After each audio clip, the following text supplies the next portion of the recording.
मनसे पक्ष म्हणून शिवसेनेकडे कोणताही प्रस्ताव घेऊन जाणार नाही. त्यांनी प्रस्ताव घेऊन चर्चेला यावं. शिवसेना मनसे युतीच्या चर्चांवर यशवंत किल्लेदार यांचं मोठं विधान.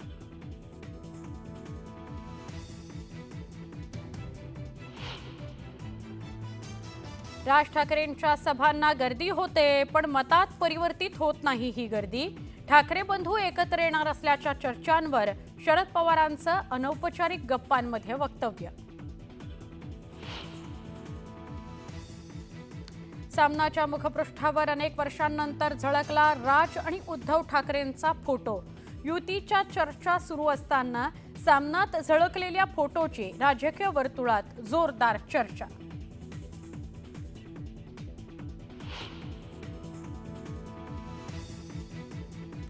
ठाकरे बंधूंनी एकत्र यावं या आशयाचे मुंबईतील गिरगावात बॅनर. मराठी माणसाला वाचवण्याकरता एकत्र येण्याचं गिरगावकर संस्थेच्या वतीनं आवाहन.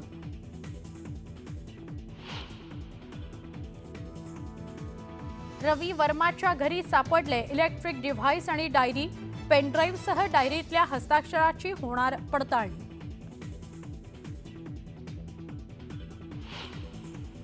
मुख्यमंत्री देवेंद्र फडणवीस यांचा गडचिरोलीत मुक्काम. गडचिरोलीत मुक्काम करणारे फडणवीस पहिले मुख्यमंत्री ठरले.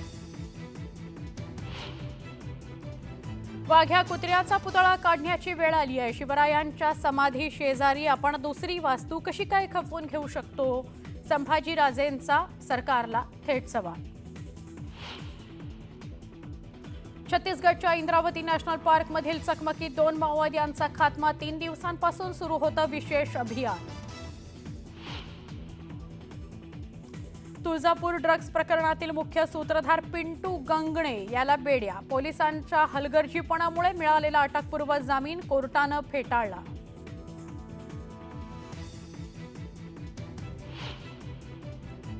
भाजप कामगार आघाडीच्या ओमकार कदमला पुणे महापालिकेत प्रवेश बंदी. महिला अधिकाऱ्याला धमकावल्याप्रकरणी आयुक्तांचा निर्णय. कल्याणच्या दुर्गाडी किल्ल्यावर हिंदूंना प्रार्थनेची परवानगी नाकारल्याच्या निषेधार्थ शिवसेनेकडून घंटानाद आंदोलन करण्यात आलं.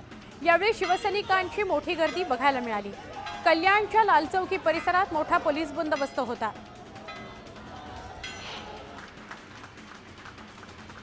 गडचिरोलीत कोट्यवधींचं बक्षीस असलेल्या 12 माओवाद्यांनी मुख्यमंत्र्यांसमक्ष आत्मसमर्पण केलं.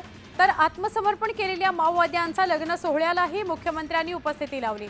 यावेळी मुख्यमंत्र्यांनी पोलिसांचाही गौरव केला. मुख्यमंत्री देवेंद्र फडणवीस यांचा गडचिरोलीमध्ये रात्री मुक्काम आहे. गडचिरोलीत मुक्काम करणारे देवेंद्र फडणवीस राज्याचे पहिले मुख्यमंत्री ठरले. पालकमंत्रीपद स्वीकारल्यानंतर जिल्ह्याच्या विविध कार्यक्रमांना मुख्यमंत्री देवेंद्र फडणवीस उपस्थिती लावत असतात.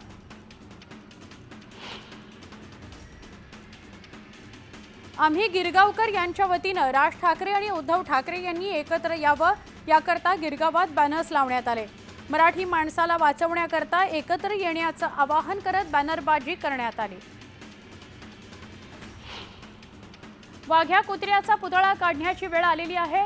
याला कोणताही ऐतिहासिक पुरावा नाही. ही वास्तू जितक्या लवकर काढली जाईल तितकं योग्य होईल. शिवरायांच्या समाधी शेजारी आपण दुसरी वास्तू कशी खपवून घेऊ शकतो असा सवाल करत संभाजीराजेंनी सरकारला थेट इशारा दिला.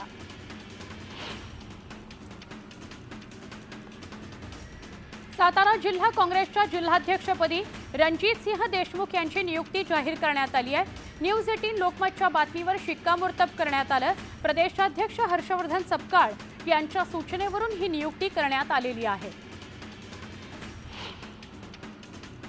ऑगस्ट क्रांती मैदानावर ईदची नमाज नको या हायकोर्टातील याचिकेला मंगलप्रभात लोढा यांनी विरोध केला.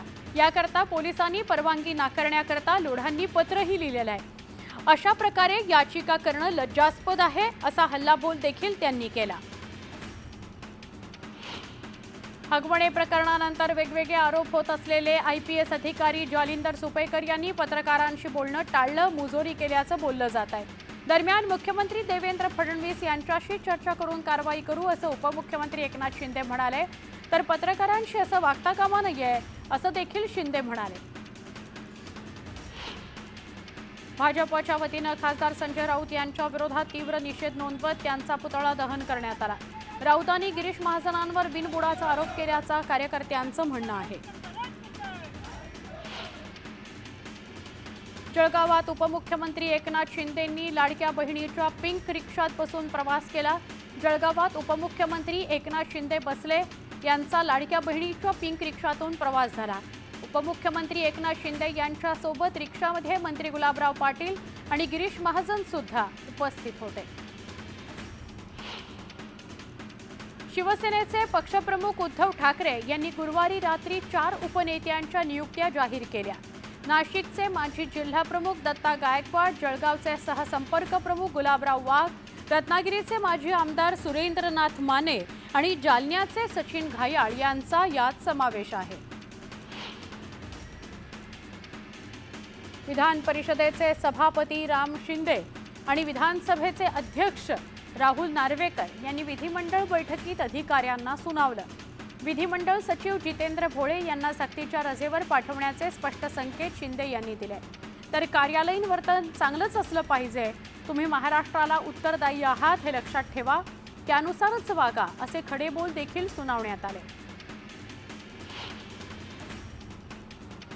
देशभरात बकरी ईदचा उत्साह बघायला मिळतोय। दिल्लीसह देशभरात ठिकठिकाणी मुस्लिम बांधवांनी एकत्र येत नमाज पठण केलं।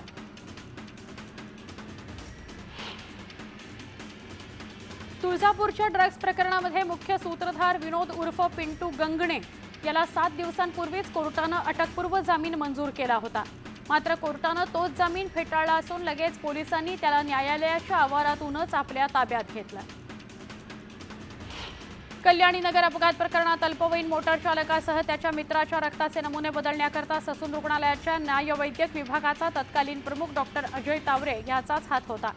अल्पवयीनांचे रक्ताचे नमुने बदलून पुरावा नष्ट करण्याच्या कटात डॉक्टर तावरे सामील असल्याचे पुरावे सरकार पक्षाकडे आहेत, अशी माहिती विशेष न्यायालयामध्ये देण्यात आली। विविध अभियांत्रिकी आणि देखभाल दुरुस्तीच्या कामांसाठी मध्य रेल्वेच्या मुख्य हार्बर मध्य आणि पश्चिम रेल्वे मार्गावर रविवारी मेगाब्लॉक घेतला जाणार आहे। मीरा रोड ते भाईंदर दरम्यान मेट्रो 9च्या गर्डर लॉन्चिंगसाठी 3 दिवसांचा रात्रकालीन ब्लॉक घेण्यात येणार आहे। राज्यात दिवसेंदिवस कोरोना रुग्णांच्या संख्येत वाढ होत असून राज्यामध्ये शुक्रवारी 114 नवे रुग्ण सापडलेत। त्यामुळे रुग्णांची संख्या 1276 वर गेली आहे, तर मुंबईतील रुग्णांची संख्या 612 इतकी झाली आहे। तसंच कोरोनामुळे एका रुग्णाचा मृत्यू झाला आहे। अश्विनी बिद्रे हत्याकांडाचा निकाल लागून 1.5 महिना उलटलाय, तरी देखील त्यांची मुलगी सुची हिला आपल्या आईच्या मृत्यूचा दाखला मिळालेला नाही। मृत्यूच्या दाखल्याकरता त्यांची मुलगी आणि नवरा या सगळ्यांनी कोल्हापूर जिल्ह्यातील हातकणंगले, पनवेल आणि मीरा भाईंदर पालिकांच्या आयुक्तांसह नवी मुंबई पोलिसांकडे अर्ज केलेला आहे। या प्रकरणी उच्च न्यायालयाचा दरवाजा ठोठावणार असल्याचं अश्विनी यांचे पती राजू गोरे म्हणाले। जलसंधारण विभागाच्या 3 वर्ष वा त्यापेक्षा अधिक कालावधीपासून रखडलेल्या 197 कोटी रुपये खर्चाच्या 903 प्रशासकीय योजनांची मान्यता रद्द करण्यात आली आहे। मुख्यमंत्री देवेंद्र फडणवीस यांच्या अध्यक्षतेखाली हा निर्णय घेण्यात आला। मुंबईतील गुन्हे शाखेत महत्त्वाच्या पदांवर काम केलेल्या 10 सहाय्यक पोलीस आयुक्तांची पुन्हा मुंबईत बदली करण्यात आली आहे। गेल्या आठवड्यामध्ये राज्यभरातील 500हून अधिक पोलीस निरीक्षकांच्या बदल्या करण्यात आल्या होत्या। राज्य परिवहन महामंडळ आर्थिक संकटात सापडलंय। सरकारच्या मदतीवर कारभार सुरू आहे। यामुळे महामंडळाला आर्थिक स्थैर्य आणण्याकरता आता जागांचं खासगीकरण करण्याचा घाट महामंडळानं घातला आहे। गेल्या काही दिवसांपासून वातावरणात सतत बदल होत आहेत। या बदलाचा फटका नागरिकांना बसतो आहे, त्यामुळे साथीचे आजार उद्भवण्याची शक्यता मोठी असते। अशा वेळी डेंग्यू, मलेरिया सारखे साथरोग वाढण्याची शक्यता असल्यानं नागरिकांनी काळजी घेण्याचं आवाहन करण्यात आलंय। मोबाईल टॉवरला NOC नाकारल्याच्या प्रकरणावरून उच्च न्यायालयानं एक महत्त्वाची टिप्पणी केली। अनाठायी भीती किंवा चुकीच्या माहितीमुळे मोबाईल टॉवरना विरोध करता येणार नाही, असं उच्च न्यायालयानं स्पष्ट केलं आहे। राज्यातील जमिनींच्या व्यवहारामध्ये होणारी फसवणूक तसंच शेतकऱ्यांची छोट्या छोट्या कामांकरता तलाठी तहसीलदारांकडून होणारी अडवणूक टाळण्याकरता महसूल विभागाच्या बहुतांश सगळ्याच सेवा ऑनलाईन करण्यात येणार आहेत। एखाद्याच्या मालकीच्या जमिनीचा कोणी परस्पर व्यवहार करत असलं तर त्याचा संदेश संबंधित जमीन मालकाला देणारी व्यवस्था निर्माण केली जाणार आहे। पावसामुळे सुक्या मासळीचा व्यवसाय करणाऱ्या हजारो कोळी महिलांचं मोठं आर्थिक नुकसान झालं। परिणामी ओला दुष्काळ जाहीर करावा अशी मागणी मच्छीमारांकडून करण्यात येते आहे। नवी मुंबईत रस्त्याच्या कडेला उभ्या असलेल्या 159 वाहनांवर कारवाई करण्यात आली। वाहतुकीला अडथळा होणाऱ्या वाहनांवर वाहतूक पोलिसांनी कारवाई केली। प्रवाशांची वाढती गर्दी लक्षात घेता मध्य रेल्वेच्या समन्वयानं कोकण रेल्वेनं मुंबई ते मडगाव दरम्यान एकमार्गी विशेष गाडी चालवण्याचा निर्णय घेतलाय। ती 14 जूनला एकदाच चालवली जाणार आहे। मुंबईमध्ये मुसळधार पावसामुळे झाडं कोसळून होणारे अपघात टाळण्याकरता पालिकेनं 95,209 झाडांच्या फांद्यांची छाटणी केली। शिवाय खासगी आणि शासकीय जागेतील तब्बल 10,384 संस्था सोसायट्यांना वृक्षछाटणीच्या नोटीसाही दिल्या। ही माहिती दिली पालिका उद्यान विभागानं। नवी दिल्लीमध्ये मे महिन्यात प्रवासी वाहनांच्या विक्रीत 3% घसरण झाल्याची माहिती शिखर संघटना फाडा न दिली आहे। छोट्या कारच्या विक्रीला सर्वाधिक फटका बसलाय आणि आगामी काळात या विक्रीत पुन्हा वाढ होण्याची शक्यता वर्तवण्यात आली आहे। मुंबई विमानतळाच्या टर्मिनल 2 इथून येत्या महिनाअखेर प्रीपेड रिक्षा सुरू होणार आहे। याकरता आवश्यक त्या पायाभूत सुविधा, सॉफ्टवेअर आणि अन्य सुविधा उभारण्याचं काम सध्या सुरू आहे। आरबीआयनं रेपो रेट कमी करण्याबरोबरच कॅश रिझर्व्ह रेपो रेटमध्ये अर्थात CRR मध्ये कपात करण्याचा निर्णय घेतलाय। मध्यवर्ती बँकेनं अर्थव्यवस्थेमध्ये तरलता आणण्याकरता CRR मध्ये 100 बेसिस पॉइंट्सपर्यंत कपातीची घोषणा करण्यात आली आहे। 1 मे पासून बेस्ट बसची तिकीट दरवाढ झाल्यानंतर मुंबईकरांनी त्याकडे पाठ फिरवली असं स्पष्ट झालंय। दरवाढ झाल्यानंतर महिन्याभरामध्ये बस प्रवाशांची संख्या 5 लाखांनी कमी झाली। मात्र बेस्टच्या मासिक महसूल मध्ये सरासरी 74 कोटी रुपयांनी तो महसूल वाढलाय अशी नोंद करण्यात आली आहे। बेस्ट बसची वाट पाहण्यापेक्षा जवळचे प्रवासी आता रिक्षा आणि टॅक्सीनं प्रवास करू लागल्यानं प्रवासी संख्येवर परिणाम झाल्याचं बघायला मिळतं। पश्चिम रेल्वेवरील चर्चगेट स्थानकातील एका केक शॉपला पेस्ट्री स्टोरेज फ्रीजमध्ये शॉर्टसर्किट झाल्यामुळे गुरुवारी आग लागली।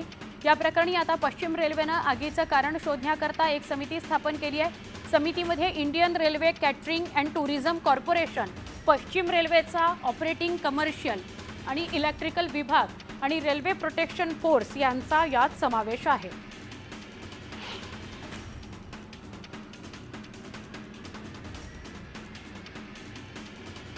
10वीचा निकाल लागून महिना होतोय, परंतु बाटीतर्फे देण्यात येणाऱ्या JEE आणि नीटच्या मोफत प्रशिक्षणाला अद्याप सुरुवात झालेली नाही। हे प्रशिक्षण विद्यार्थ्यांच्या शैक्षणिक वर्षाशी संबंधित आहे, ते वेळेत सुरू होणं अपेक्षित आहे।